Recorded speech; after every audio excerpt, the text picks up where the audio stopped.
sur Espagnol tout simplement. Je m'appelle Miren Chou, je suis professeure agrégée d'espagnol et j'ai créé le site leblogdespagnol.com pour t'aider à progresser facilement en espagnol. Si tu es à la recherche de ressources, d'astuces et de stratégies pour simplifier ton apprentissage et accélérer tes résultats, tu es au bon endroit. Dans ce podcast, je partage avec toi des outils précis et concrets pour t'aider à atteindre tes objectifs en espagnol dans la joie et la bonne humeur. Alors, installe-toi confortablement et c'est parti pour l'épisode du jour.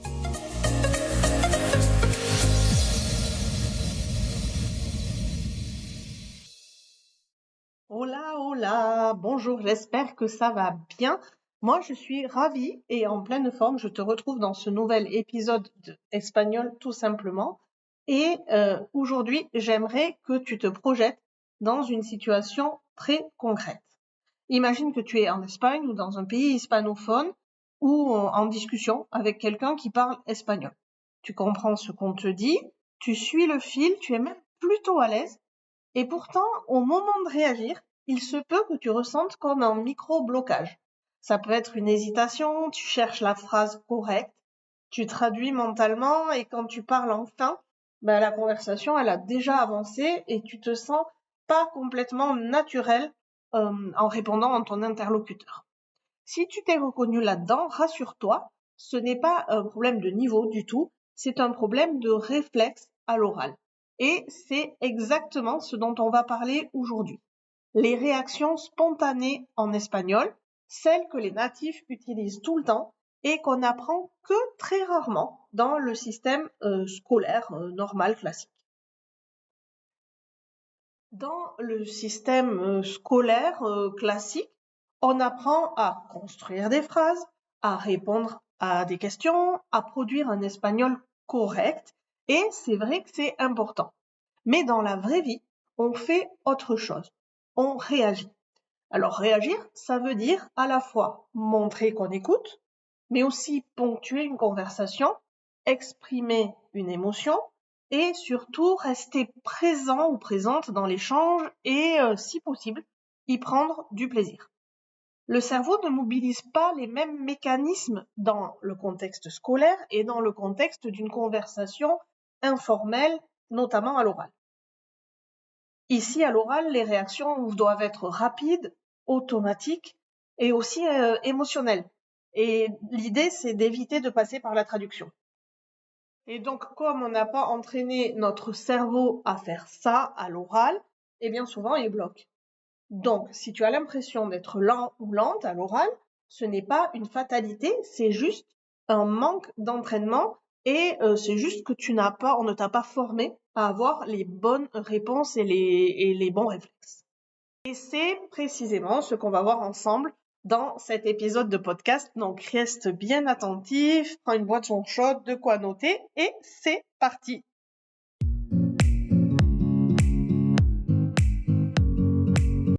Et on va commencer par voir ensemble comment réagir quand tu veux montrer que tu es d'accord, c'est-à-dire comment donner ta validation à quelque chose. Cette première situation est très fréquente. Quelqu'un parle, explique, développe. Toi, tu écoutes en silence. Et en espagnol, ce silence peut être interprété comme une sorte de manque d'implication. Les Espagnols, eux, ponctuent constamment avec des réactions très courtes, mais qui montrent qu'ils sont là. Je te donne 3 exemples d'expressions qui peuvent t'aider à marquer ton accord. Il y a d'abord vale. Ensuite, claro. Ou alors, eso es. Je te fais un mini dialogue d'exemple. Tu peux dire par exemple, entonces el problema viene de la organización. Là, tu peux ponctuer, vale. Ton interlocuteur va enchaîner, porque nadie ha coordinado los horarios. Et toi, si tu veux montrer que tu suis toujours la conversation et que tu es d'accord, que tu vas dans son sens, eh bien, un simple claro te suffit. Si ton interlocuteur enchaîne par « et al final, todo se retrasa », eh bien, tu peux ponctuer ça par un SOS. Tu remarques quelque chose? Aucune phrase n'est longue et aucune phrase n'est compliquée. Simplement, tu marques constamment ta présence. J'en profite pour te dire que c'est pas forcément facile de suivre mes dialogues imités à l'oral. Alors, comme d'habitude, associé à cet épisode de podcast, tu retrouveras le correspondant, le pendant, un article de blog. Je te mets les liens dans les notes de cet épisode et si tu l'écoutes au moment de sa sortie, il suffit d'aller sur leblogdespagnol.com et c'est le premier article en haut sur la page d'accueil. Donc, si tu veux assimiler ces phrases pour marquer ton accord, eh bien, il y a un exercice très simple.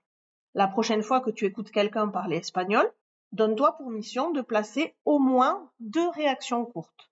Même si tu n'es pas sûr à 100%, c'est en faisant qu'on apprend.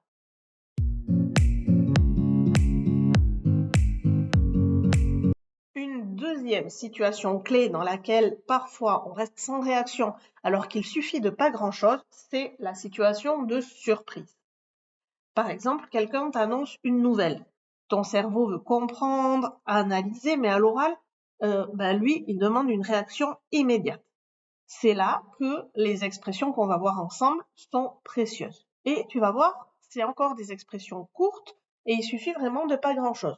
Tu peux ponctuer ton discours d'un simple así ou alors anda. Une expression très fréquente aussi, c'est un no me digas ou alors simplement vaya.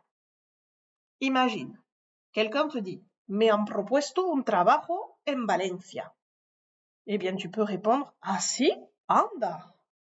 S'il continue, empiezo el mes que viene. Tu peux ponctuer le discours par vaya. Ces réactions te permettent de rester dans l'échange, de montrer ton intérêt et de gagner du temps pour formuler la suite. Elles sont comme des sortes de respiration dans la conversation.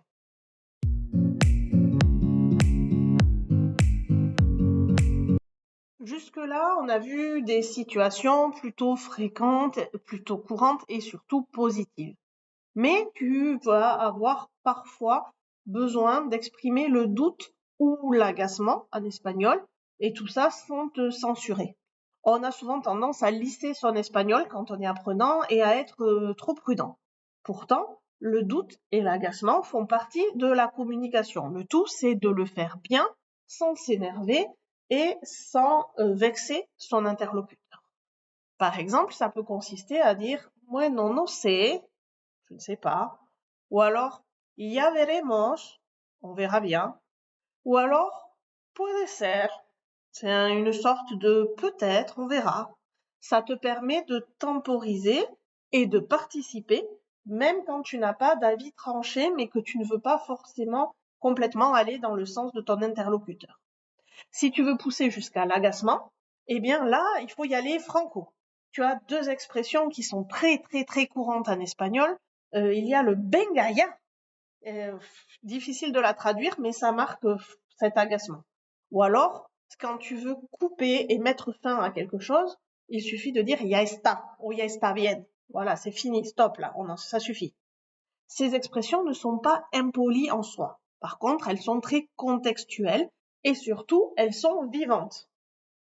Alors, question importante à te poser, est-ce que tu oses être toi-même en espagnol ou est-ce que tu joues le rôle d'élève modèle? Si tu te rends compte que tu es un peu trop élève modèle, n'hésite pas de temps en temps à aller tester ces petites formules. Tu verras, elles sont efficaces, elles ne vexent pas ton interlocuteur, mais par contre, elles marquent ton assurance et elles vont contribuer à te donner encore plus de confiance à l'avenir.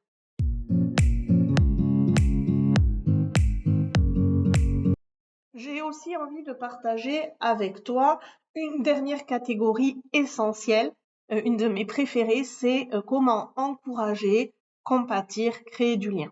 Si tu me connais un peu, tu sais que l'humain est au cœur de tout ce que je fais.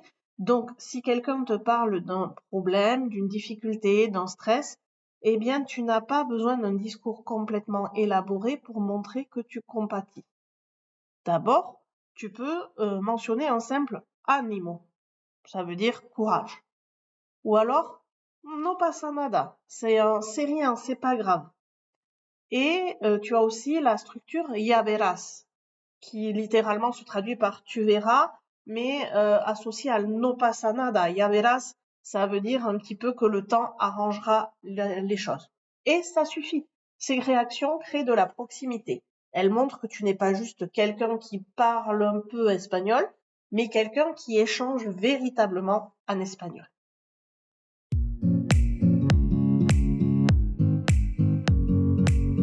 Je ne vais pas te laisser comme ça avec ces expressions et débrouille-toi. Je vais, avant de te laisser, t'expliquer comment t'entraîner concrètement et te proposer une approche très simple et pragmatique.